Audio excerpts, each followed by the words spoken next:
major, usa kini ka psychologist, ingon siya. Ang tinuod nga gugma dili na siya kon bago. Tinuod dili. Tinuod dugay na siya mga kaigsunan. It is lasting. Ang tinuod nga gugma emotionally connected. Tinuod dili.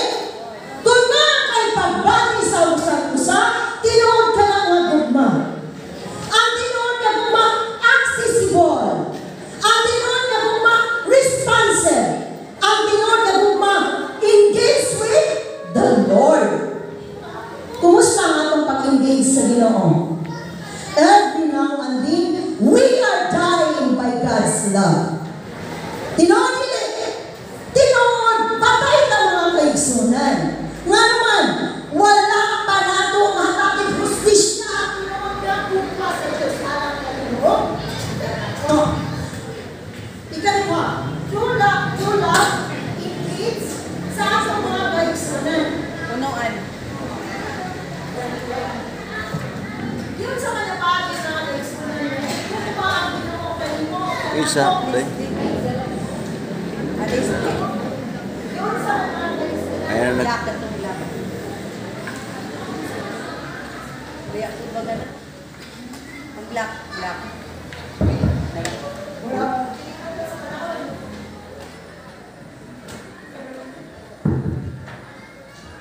Pulutahan. Ang tinuod na gugma mga kaigsunan, nag-engage sa Ginoo. Tinuod dili. Tinuod mga kaigsunan. Tulak is engage everything. Until na ang mga creation na ginoo sa Ginoo kanako. Atong igugmaon. Now, ang tinuod na gugma, perminti na ba? Tubok. Kumusta man ang atong pagpangalagan sa Ginoo? Kumusta man ang atong gugma sa atong pamilya?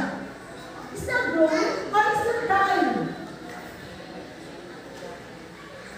Kumusta man ang gugma sa atong isip na tao? Kumusta man ang gugma sa inyong silingan? Bisog mga kaigsunan. Ang tinuod na gugma, matinor tanong. O ang tinuod na gugma, transparent.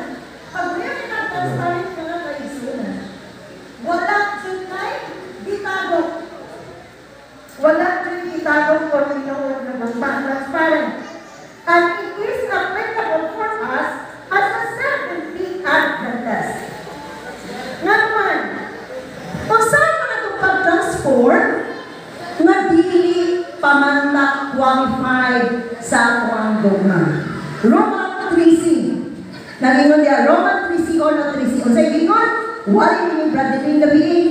So nakatawa ko, kaya wali ka ron, wali po ni Brother Lane. Now, true love doesn't have a happy ending because true love never ends. Walay pagkatapos ang tinuod nga gugma. Unsa man atong paghanap sa tinuod nga gugma? Okay. Niya. Finding the balance to parents with love and discipline. Gugma o disiplina. Ang tinuod nga gugma mga kaigsuonan, mga kabatanunan, magbati nimo na kon adunay pagpanton sa tibuok nimo nga kinabuhi. Discipline is the most important things in life as a human being. Now, kung love and discipline magkuban pa, ngayon kung iniligman ang disiplina mga kaigsunan sa gugma, Hebrew Canon 2:6 sa ingon. Nagingon ang Diyos na pagpaton tungod o pagdisiplina ngadto sa tanan nga iyang gihigugma. Kay ang Diyos mo kastigo sa iyang mga anak.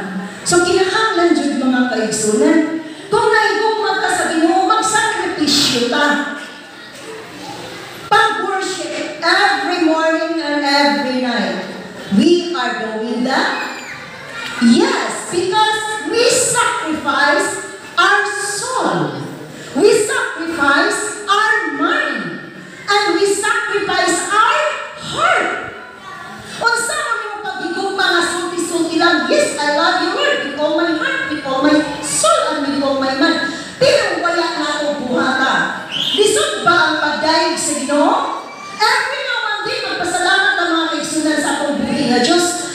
Ang atong inadlaw-adlaw nga ginhawa. It is a blessing from our Almighty Father. Hinuklugi ang tinuod nga gugma kung na-apply na sa imong akong kasing-kasing. Disiplina ako ng mga kaigsunan. Kasi kung kunta mga kaigsunan, kung ang imong gugma, dili ka na tinuod. Anay? Aniya? So sa kabata, karon mga kaigsunan na balina, o sa kabata, ang tanaw siya sa ida sa old movies. Ingon siya, uy nay, nakita na nako ang tinuod nga gugma kung unsang gugma. Ingon ang nanay, tinuod ka na, pagkaugma. Hilat ang mga bata, kaya napamay ka ng gamay na pinamanguran. Hataging cellphone. Ingon siya, no, that's not a love. You are tolerating your child. Nga naman mga kaigsunan, kung disiplinahon niyo ang iyong anak, with tender love and curse, someone can cause damage. You know, nagtanaw ka ang nakakagsipo si mga anak kay malipay siya? No, it is not a part of discipline. You are tolerating kung unsa ang child. So, watch out mga nanay, mga tatay, or mga batanon. Nga naman, ang nanay free, nakikita, nakikmariti sa silingan. Ang bata tagaan cellphone, okay ra. But remember, cellphone naghatag na o disadvantage sa atong mga bata. Asa na number 1? Ang inyong intellectual ability. Lisod mga kaigsunan, emotional. Lakit na diha kanan-kanan mga kaigsunan. Ayan, Rika, Hebron ang 12:11. For the moment, all discipline seeks painful and rather than pleasant. Sakit jud mga kaigsunan. Kung mayroon ka sa napulong, kasama nga dili ka magpatay, dili ka maibog sa isip kasawa sa imuhang silingan, dili ka mangawat. But remember, ako na siyang mabuhat every day of our lives. Number 1, dili ka mamaka. So the 10 commandments of the Lord is given to us to love, to accept. Because God's discipline us. Disiplina ka sa Ginoo mga kaigsunan. Anha nimo magpatibabaw ang tinuod nga gugma sa usa ka inahan o sa usa ka ginikanan o usa ka tao nga sama kanimo kanako kung disiplinahon ta. Pagsimba, it is part of discipline or it is a law? Disiplin mga kaigsunan. Ang unay atong hatag ang hustisya karon nga kinahanglan atong ang buhan. Kay ang gusto lang ta nga mag-istorya lang. But di natoy apply. Now, sa 12, Hebron 12:7, endure it as a discipline. Ang discipline mga kaigsunan, anha nimo mahibaw ni kung nahigugma ka sa Ginoo. Kaya dili lang na siya memorize lang sa memory verse. Prayer lang, dili na basta-basta makuha ng mga kaigsunan. Kung mag-inani ka lang na, ako na nag-memorize, prayer naman ako, simpag may Holy Spirit, okay naman ako. Kaya naman, balik-balik ang routine, but definitely, you are doing wrong. Unsa man mga kaigsunan?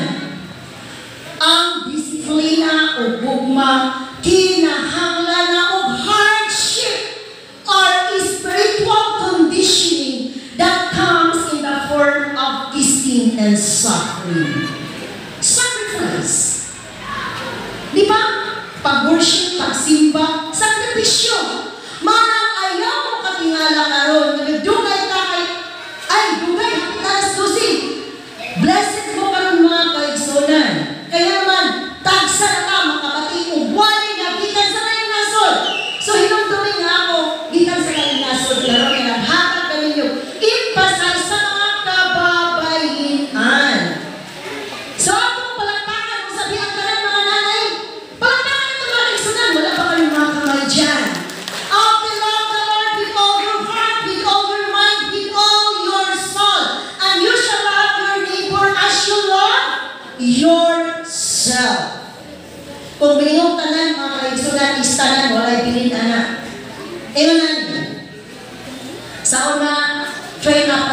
in the way you should go, He will not depart from it.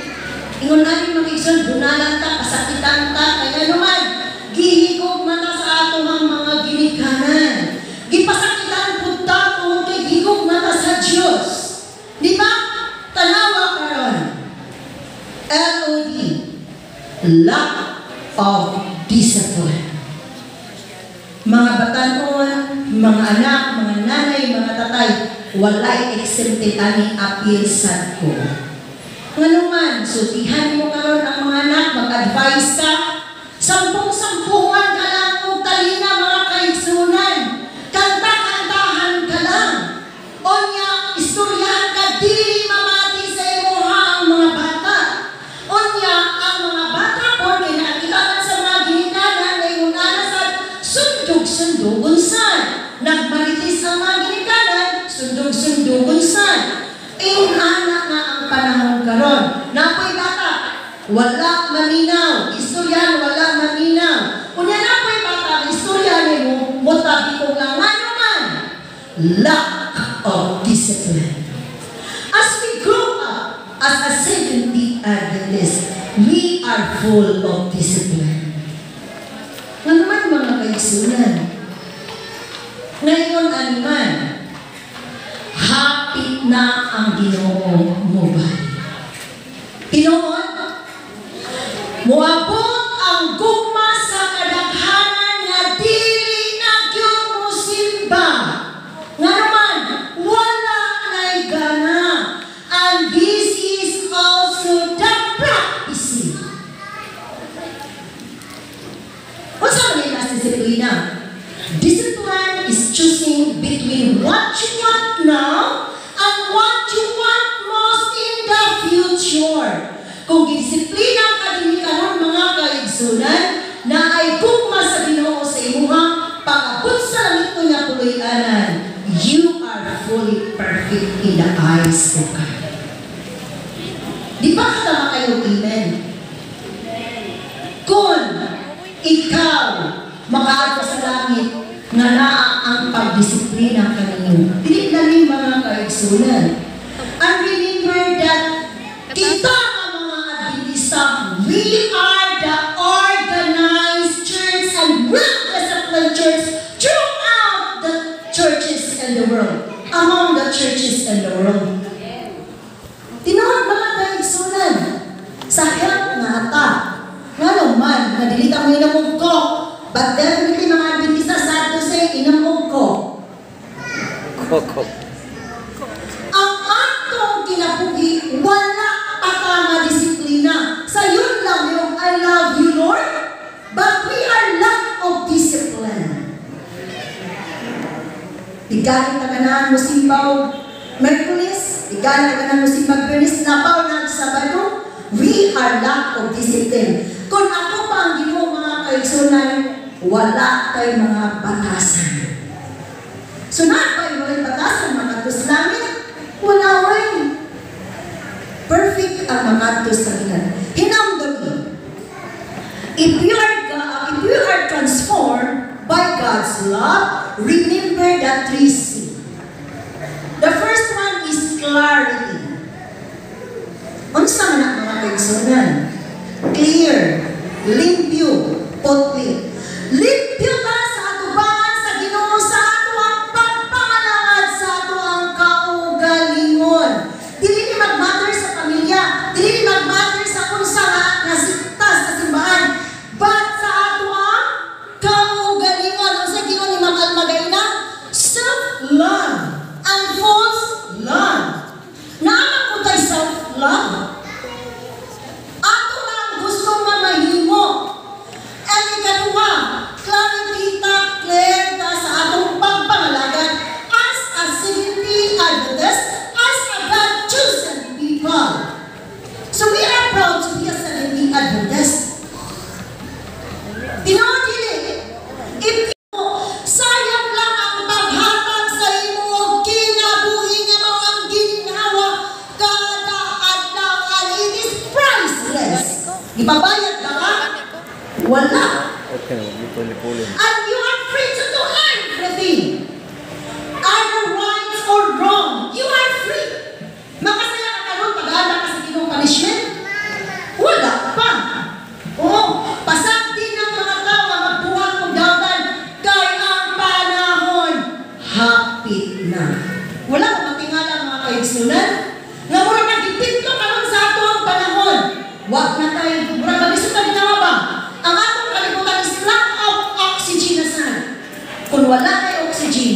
mga matay na daw mga kaigsunan.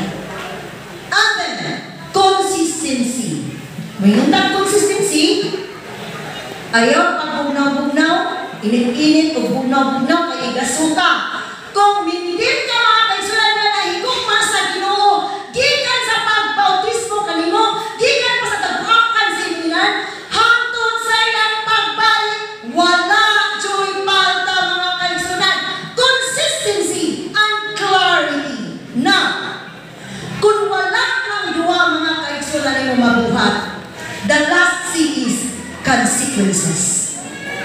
Kung dili nato ni mabuhat ang clarity of our faith, clarity of ourself, and consistency of the work of God and the service of the Lord through worshiping, o sa nagtapon nimo?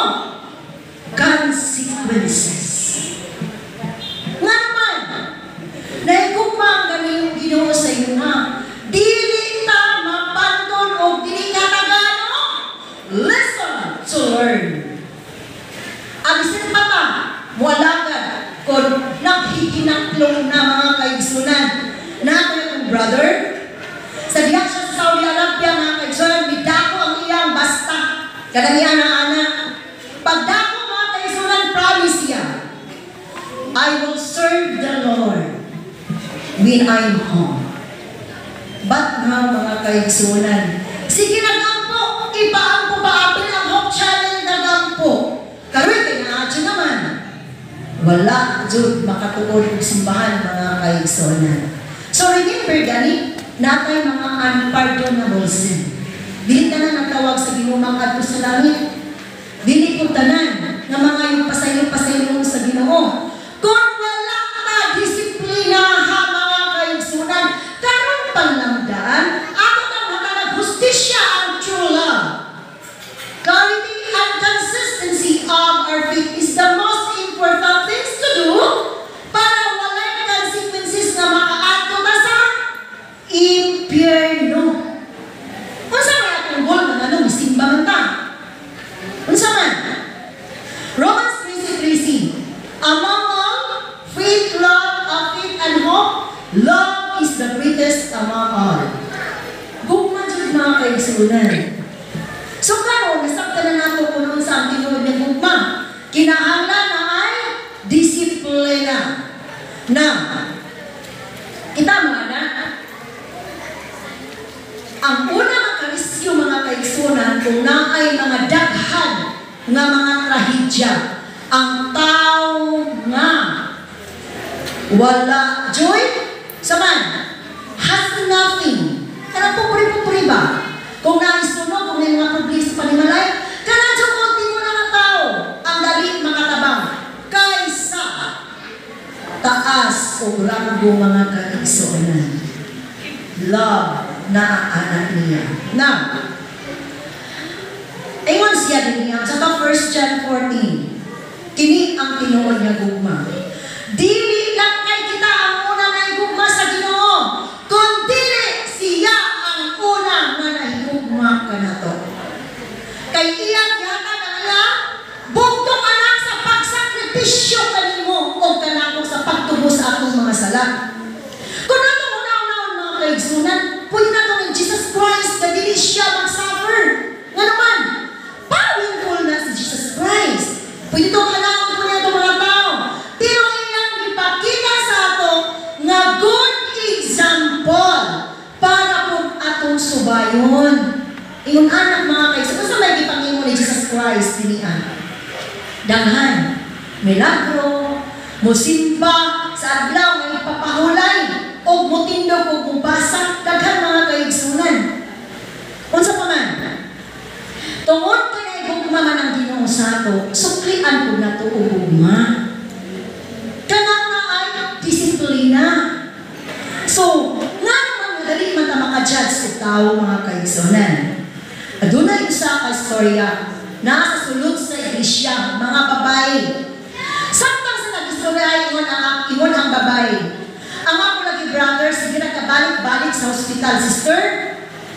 Nga naman, ay nakitambakan naman sa doktor na dili na siya mo inom o kape, ko, tapos, kay kay diabetic man, balik-balik man gihapon, mura naman siya nagkubukoy. Di na ko ampo na sa Ginoo, bahala na siya.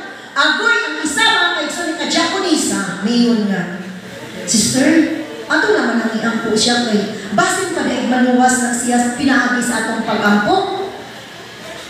At so, comparison situation, asa mga anak mga kaigsunan. Sa Japanese, o sa superintendent na nag-iyon na dili na siya maampo. Simple lang mga kaigsunan. Kung naigugma ka sa imo ang igsuon, kung naigugma ka sa imong pamilya, tabang siya, bisan naman sa imuhang pag-ampo lamang. Di ba? The problem is, nag-una-una lang ta, nag-ija-ijahay lang ta. Aniya? Mga problema na to. Dali na ta makahugong sa sayop sa uban. Apan sa imo akong mga sayop, listen. In realidad, this is really true. Di ba? Kaya nga naman, you love your neighbor as you love yourself. Lisod kayo mga kaigsoon. Kaya nagmanitis ka na siya sa ako. Nagsige mo nagmanitis, kinala ko na igugmahon. Sayop na mga kaigsunan. So kani palanggaan, easy is to judge the mistakes of others, but difficult is to recognize your own mistakes, your own faults, your own sins. Nga naman, because we are judgmental people. Nga no, nga judgmental nanta, wala pa mutugog sa atong kawalingon sa atong kasing-kasing ang tinood na disiplina o gugma sa Ginoo. Layo pa ta mga kaigsunan. Dali ka patalakakuan, mayroon sa banis mo na. So, atong undanon. Adunay posisyon ang gihatag sa Ginoo. God begins with the process. Unsa man ikaw kaigsunan niyo nga process? Prevenient grace. Karabang nagpuna nga grasya. Unsa man ang nagpuna nga grasya kanino mga kaigsunan? Unsa ang nagpuna nga grasya nga dawat kanimo sa Ginoo? Naapa wala. Nga naman, nagpakamatay siya sa Kalbaryo sa krustungod kanimo. Giluwas ang atong mga sala o naluwas ang tungod sa grasya. O ginagkaan pa sa niya of choices. Sa mga choices, regardless of their choices of right or wrong. Wala pa taong may mga kaigsunan. Gipatagaan matag pagpili ta asaan ang duha. Episodos 8:10 na gayon. Kay tungod sa grasya, kamo nangaluwas pinaagi sa pagtuo. O dili pinaagi sa inyong kaugalingon. Gasa kini gikan ni Ginoong Hesus. Simple lang mga kaigsunan. It is the gift of God. Naluwas sa grasya, ipakamatyan ka, hangtod palabang karon, always na kapakamatyan mga kaigsunan. Let's give them a value of love. Tagaan nato mga kaigsunan of justice ang gugma sa Ginoo. Now, ingon ang Diyos, 1:16, sa walang makamong nagpili ka nako, ako nagapili na kaninyo. Well, kaninyo mga kaigsunan, wala na ipili, madato maputi. Atong katagan o panahon ang istorya sa Biblia. Kinsa nga siya mga kaigsunan? A woman of valor, Rahab. So, common nila ni mga kaigsunan. Si Rahab, unsay nakagala, nakaalimot ni Rahab nga batasan mga kaigsunan. Usabi siya na prostitute or it is a innkeeper. But definitely, this is a prostitute nga naman. Every now and then, every day, every night, makita niya lang magsuot o gawas dinaa sa buringan. Onya, iya po naibawaan ang mga mirakulo nga gigamit sa gahom sa Ginoo. Sa diya mga kaigsunan na dadro ka spine. Unsa may nagimo? Iyang tabangan tungod kay si Rahab na convert na through the Holy Spirit sa duha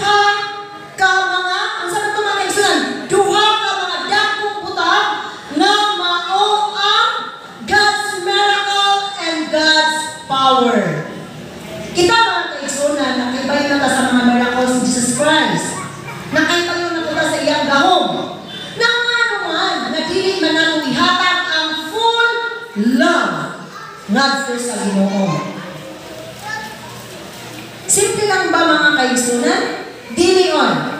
So He saved us not because of righteous things we have done, but because of His mercy. Tungod sa iyahang kaluoy mga kaigsunan.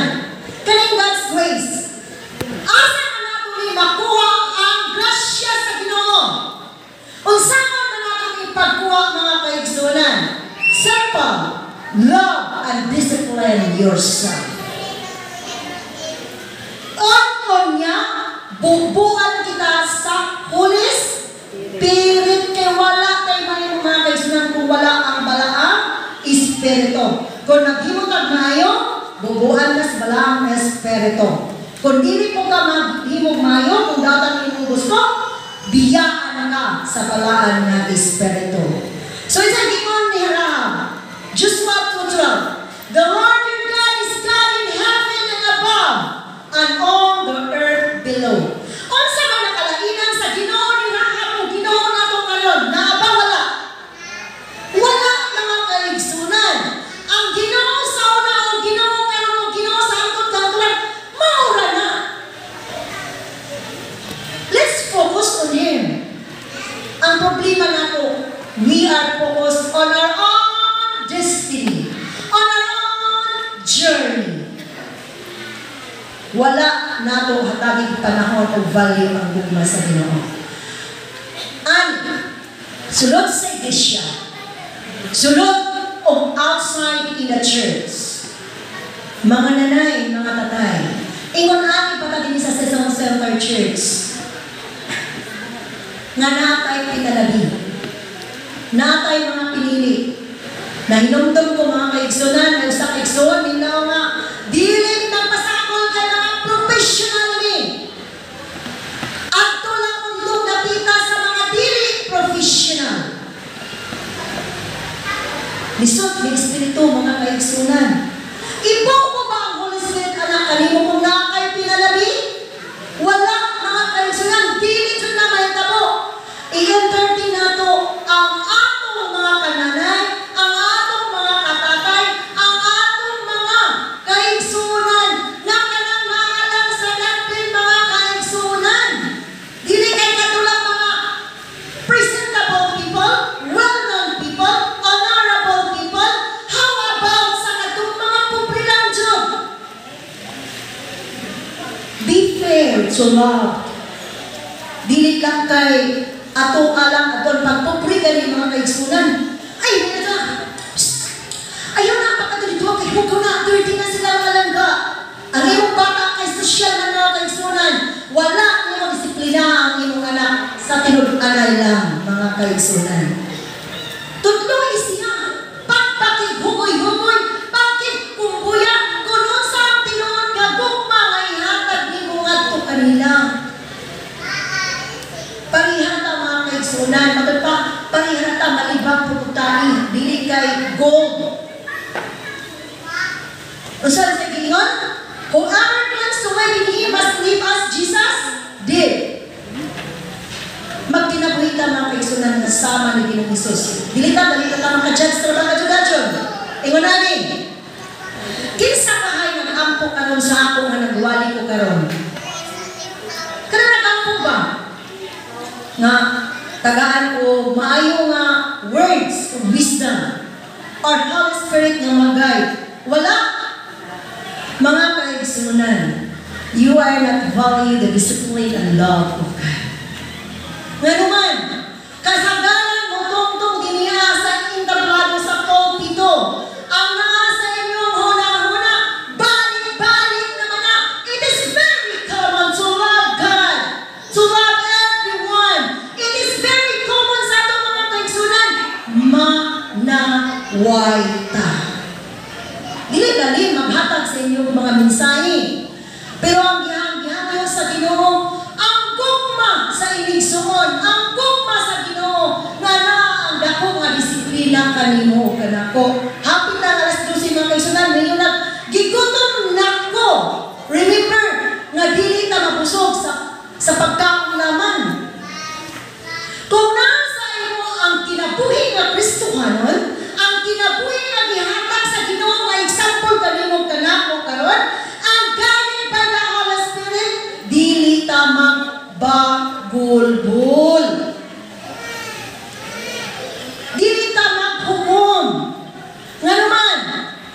are God's people. We are the chosen people, di ba? Kanina, sa inyo ang mga una-una karon niya, kung sa may inyo ang balansi aning word na sinner.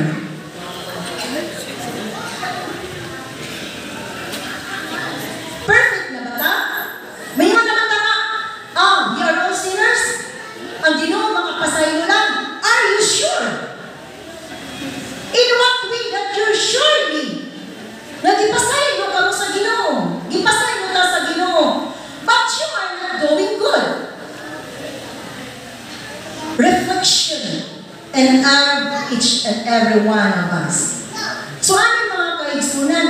Kahit kita dyan nga mga humans, based on the social scientists, believes that humans are judgmental. Nga naman, wala pa ta ma-purify. Wala pa na makatumbang sa Ginoo na gugma o disiplina sa Ginoo alang kanimo o kanako. So amo ni ato challenge kuman mga kaigsunan. Kani nag-discriminate na ba mo sa imong kaugal sa imong mga kaigsunan? Ingon si Santiago sa 2:4, bisan pa sa imong mga huna-huna na yusahan, yung tanga, nga naman nga, pakatanga-taho mo sa mga saya na si Jalina. So nga naman nga, muwali man na sa mga labaw na sa mga sasaya. Dili na sa pagpilapilon. O dya, imantis na dyan. Pangutan ako, kanang mantis o marisol, na igugma ba kasi yung isig katawa na matig? So ano wala? Wala, dyan. So niyo ang Ginoo, love yourself as you love your neighbor. This is a great commandment. Listen para kaigsunan. Ewan ang Ginoo, there is none righteous, no, not one. Wala dyan. Pero, kung niya na ka sa pagtuo, haduo na ka sa Ginoo mga kaigsunan, dali lang natong makitaan ang atong mga sayo. Kaya nga naman, iba kung mga sayo. Di ba? Dali na ka makita sa mga tao, nila na, nga naman sa balista man lagi ko siya, nga naman tao man lagi baboy.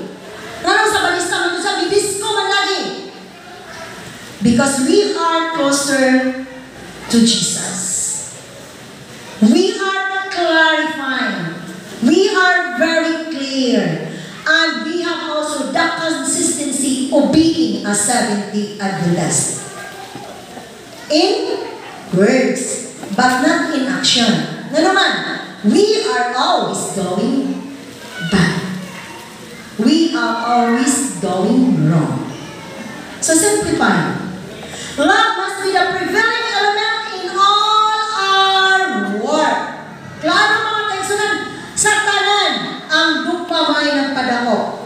So ako inatag karon mga kaigsunan ang atong teksto nga ang Diyos may nagugma ka natong una, dili na kita may nagugma sa Ginoo. So love your enemies is the hardest among all. Pero ito ng Ginoo, helps remove our pride and replace it with forgiving, kind, and patient heart with the Holy Spirit, and helps heal our past hurt so that we can love others in the way that we have been loved by God. Simple lang mga kaigsunan, Holy Spirit. Ani mga kaigsunan, lisod yun. Pero kung ato ang Ginoo, love, grace, kindness, and patience. Ato na siya, matagamtang naman kung kita kagtinag-anay o gugma ngadto sa Ginoo. So ano mga kaigsunan? Tanawa ang Kalbaryo at tanawa si Jesus Christ dito sa Kalbaryo sa cross. I-imagine, i-portray sa inyong kasing-kasing karon. Unsa ang imong matagamtaman? Usahay atong malimtan mga kaigsunan na iyang pagsakripisyo tungod alam kanimo. Remember, Jesus loves you. Just sacrifice yourself, clarify consistency, so our faith unto the service of the Lord para makita nato ang tinuod nga gugma uban sa disiplina sa atwang kagalingon o ingon ana nga proseso mga kaigsunan makapuyo na ta yan ang langit no nga puloy-anan nga gitagana sa Ginoo. Sa Ginoo ni Jesus Christ, if you love me, keep my commandments. I love you. Daghang salamat. Amen.